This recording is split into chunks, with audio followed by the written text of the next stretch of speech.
The Propertied and the Propertyless. The political struggle that the socialist working class leads and of which every election campaign is an episode is not in the first instance a struggle about particular political institutions and legal demands, but instead a universal struggle between the propertied and propertyless class.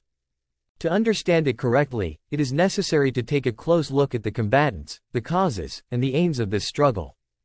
According to this classification of both of the parties in conflict, it may appear that the ownership of money or income is the basis for class division.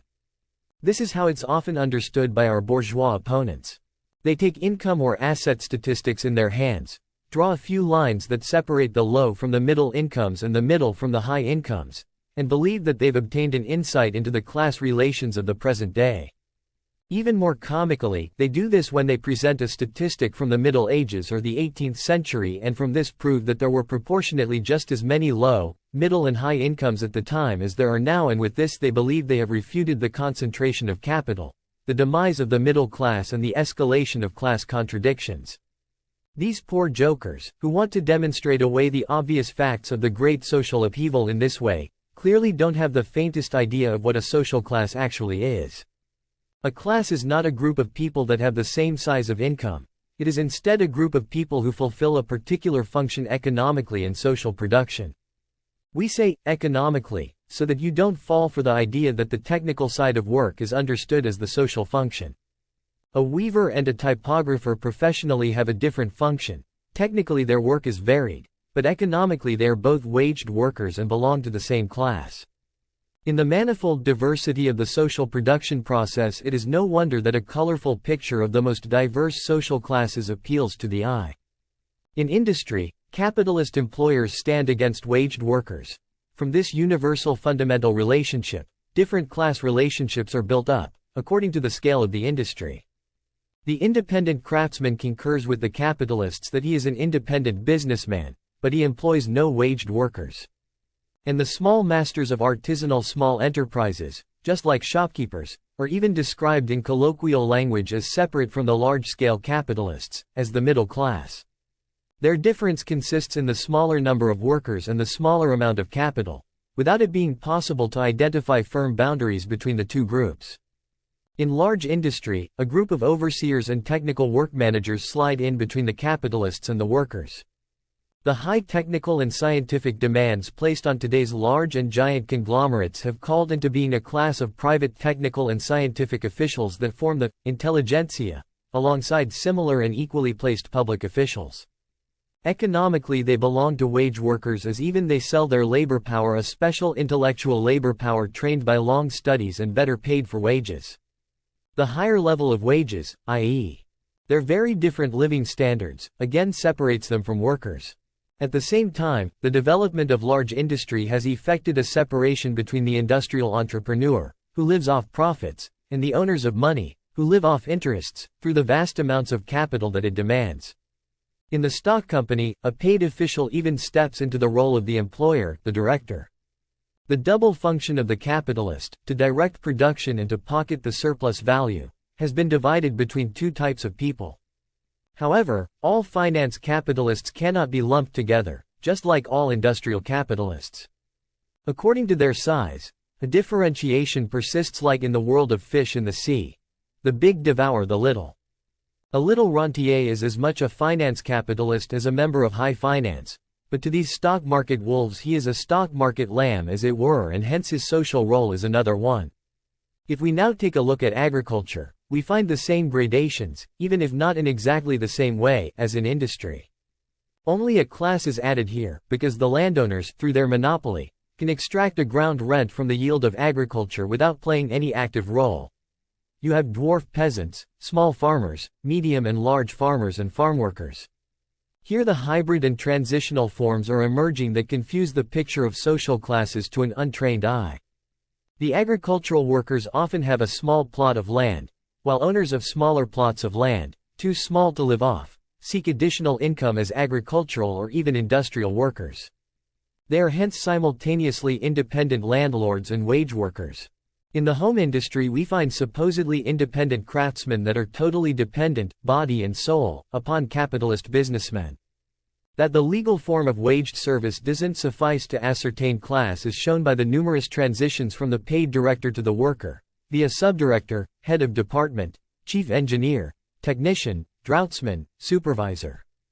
Here one will often be at a loss to define precisely, in the gradual transitions, which class distinctions one must accept and where their boundaries lie. So social life offers a colorful picture of the most diverse classes whose functions, and hence interests, directly show sharp contradictions and enormous differences and even gradual transitions. Isn't this picture a resounding refutation of our assertion that only two classes stand against each other in the social struggle?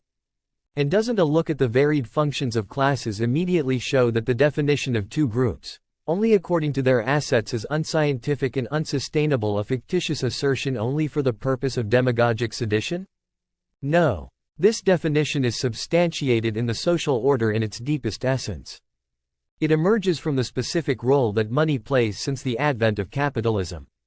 All money has the characteristic of being able to work as capital, i.e., when the owner buys the means of production with it, rents workers, and sells the commodities they produced, it comes back in their hands as more money, as larger, as capital blessed by surplus value.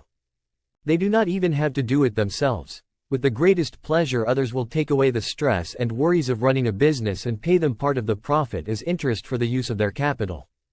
Money has acquired the characteristic of bringing its owner interest through capitalism. Whoever has access to money can hence secure an income without any work. This income comes from surplus value which formed in the process of production. The working class brings into being vast quantities of value through their work. They only receive a part of it back as wages. The remainder is surplus value which falls to the capitalists. This surplus value must be distributed amongst the different capitalists and groups of capitalists because they all lie from it. The landowners demand their share, the businessmen and middlemen ask for their share, the directors and highly paid industrial managers take their piece, the finance capitalists obtain their interest or dividends. They fight amongst themselves about the distribution of surplus value. The distribution is partly decided by economic laws and partly by political power balances.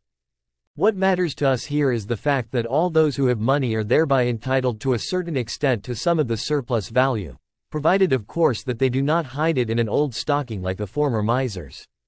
The surplus value is created by the exploitation of the lower classes whose work produces that surplus. All those classes who share the surplus value among themselves together form a great society of exploitation, and everyone who has money is thereby, by the grace of Mammon, a shareholder in this excellent corporation. This is the reason we can speak about a great class contradiction between the propertied and the propertyless. It is because these words are synonymous with the exploiting and the exploited classes. Whoever doesn't own anything is forced to sell their labor power to the owners of the means of production, i.e., indirectly to the owners of capital, in order to live. These capital owners give them a wage for long and hard work, which only suffices for a poor living standard, and the remainder of the workers' produced value goes into their pockets. Whoever does not own anything must allow themselves to be exploited. The private ownership of the means of production cuts them off from any other way out. The situation remains mainly the same even when the worker owns a little bit of money, the interest of which forms a small subsidy to their wages. Even if they have money at the bank, they are still not exploiters. In this interest, they only gain a tiny little piece of the great mass of surplus value which is squeezed out of the entire working class, and this little bit doesn't even come into view next to the surplus value they contribute to the total mass by their own wage labor. They increase surplus value and are exploited. They find themselves in the same situation as their comrades. And as a rule, they regard this money not as capital but as a saving fund by which they will meet their needs in the case of unemployment or accidents. But as soon as the wealth exceeds a certain level, it enables the owner to lie from exploitation instead of his own work, modestly if he is a small rentier or entrepreneur, lavishly if he is one of the rich. As much as there are class differences among these people, as much as they perform different active or passive functions in the exploitation process, as much as they still struggle with each other for their share of the spoils, the reason why their property is not always secure, they do have a common interest because they are all participants in the exploitation. In the great social opposition between exploiters and exploited, the size of the fortunes within the community of exploiters is not important. Equally, it follows from this discussion that we do not claim that society consists only of these two large groups.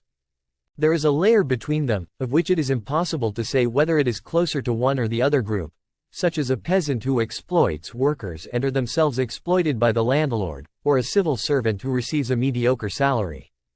How they will stand in the great political struggle can only be determined from a particular examination of their class situation. But for the greater masses of people and classes, in the vast political struggle their various specific social functions will stand behind the basic question of whether they belong to the propertied or the propertyless, that is, to the exploited or the exploited.